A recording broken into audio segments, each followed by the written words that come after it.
جلو میره. حالا برای فولادی یه خود تند و تیز بود، یه خودم با تأخیر حرکت کرد مهرداد.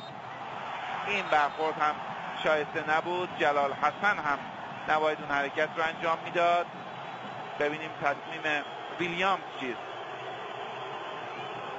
کیروش که خودش رو آماده کرده به داور چهارم اعتراض بکنه.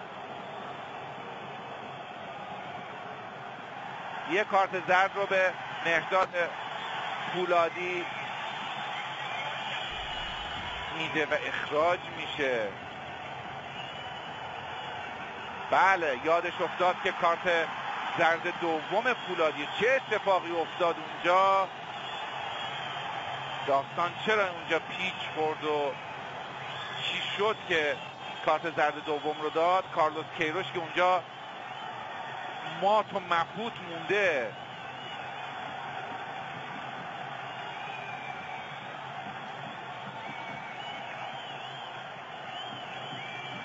حالا دیگه دعوت به آرامش میکنن.